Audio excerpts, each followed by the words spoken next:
Hello guys, welcome to world nursery garden. நம்ம இப்போ இந்த வீடியோவில் என்ன பார்க்க போகிறோம்னு பார்த்தீங்கன்னா, ரோஜா செடி எப்படி தொட்டியில் வச்சு வளர்க்கலாம்ன்றதை பற்றி தான் நம்ம இந்த வீடியோவில் பார்க்க போகிறோம். அதுக்கு முன்னால் நம்ம சேனலை சப்ஸ்கிரைப் பண்ணிக்கோங்க, பக்கத்தில் உள்ள பெல் ஐக்கானை கிளிக் பண்ணிக்கோங்க. அப்போ தான் நம்ம அடுத்தடுத்து போகிற வீடியோக்கள் உங்களுக்கு நோட்டிஃபிகேஷனாக வரும். அதாவது வந்து நர்சரியில் ரோஜா செடியை எப்படி நடவு செய்கிறாங்கன்றதை பற்றி தான் நம்ம இந்த வீடியோவில் பார்க்க போகிறோம். அதாவது வந்து ரோஜா செடிக்கு வந்து நம்ம தொட்டியை ஃபஸ்ட்டு எடுத்துக்கிட்டு அதில் வந்து தொட்டி ஃபுல்லாகவே மண் போடவே கூடாது. ஒரு அரை தொட்டி அளவுக்கு போட்டுக்கோங்க. நம்ம ஆல்ரெடி நர்சரியிலேருந்து வாங்கிட்டு வந்த ரோஜா செடியை வந்து எப்படி நம்ம கவர்லேருந்து எடுக்கணும்னு பார்த்தீங்கன்னா, அந்த மண் பூராமே ஃபுல்லாக உடஞ்சிராத அளவுக்கு பார்த்து எடுக்கணும். அதுக்காண்டி நம்ம என்ன செய்யணும்னு பார்த்தீங்கன்னா, ரோஜா செடிக்கு நம்ம தண்ணி ஊற்றின பிறகு அந்த கவரை நம்ம எடுக்கக்கூடாது. தண்ணி ட்ரை ஆன பிறகு தான் நம்ம அந்த கவரையே ஃபுல்லாக உடச்சி எடுக்கணும். அப்படி உடச்சி எடுத்திங்கன்னா மட்டும்தான் உங்களுக்கு ரோஜா செடியோட வேர் வந்து காயாத அளவுக்கு நிற்கும். அதனால் வந்து நீங்கள் முடிஞ்ச அளவுக்கு தண்ணி இல்லாத நேரம் பார்த்து அந்த ரோஜா செடிக்கு கவரை பூரா எடுத்துக்கோங்க.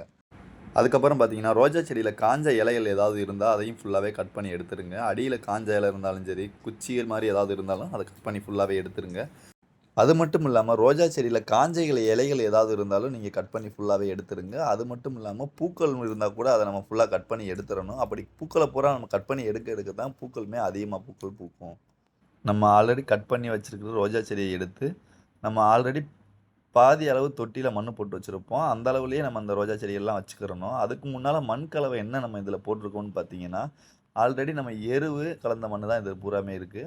எருவு மட்டும் இல்லாமல் வெர்மி கம்போஸ்ட்டு, அதாவது வந்து மண்புழு உரமும் கலந்து தான் இதில் இருக்குது. நாங்கள் இதை ஃபுல்லாகவே ஆர்கானிக் முறையில் தான் நட்டு வச்சுட்ருக்கோம். அதாவது வந்து நீங்கள் செயற்கை முறைன்னு பார்க்கும்போது டிஏபி ஏதாவது போட்டுக்கலாம். நாங்கள் ஃபுல்லாகவே ஆர்கானிக் முறையில் தான் நட்டு வச்சுட்ருக்கோம். அதனால் வந்து நாங்கள் அது எதுவுமே சேர்த்துக்கிறல. எதுவாக இருந்தாலும் பெஸ்ட்டு தான், அது ஒன்றும் பிரச்சனையும் கிடையாது. நெக்ஸ்ட்டு பார்த்தீங்கன்னா, நம்ம அரளவு தொட்டியில் அந்த ரோஜா செடியை வச்சுருக்குறோம். அது ஃபுல்லாகவே நம்ம மண் போட்டுறணும். அதாவது ஒட்டு ஃபுல்லாக மூடுற அளவுக்கு தான் நம்ம மண் போடணும். அப்படி போட்டிங்கன்னா மட்டும்தான் நமக்கு வேர் போகிறதுக்கு ஹெல்ப்பாக இருக்கும். அது வந்து ஒட்டு ஃபுல்லாக மூடுற அளவுக்கு பார்த்து நீங்கள் ஃபுல்லாகவே போட்டுக்கோங்க. நம்ம தொட்டியில் போடுற மண் வந்து ஃபுல்லாக கல் இல்லாத அளவுக்கு பார்த்து எடுத்துக்கோங்க. அப்படி கல்லுகள் இருந்தாலும் எடுத்துருங்க. அப்போ தான் நமக்கு வேர் போகிறதுக்கு ஹெல்ப்ஃபுல்லாக இருக்கும்.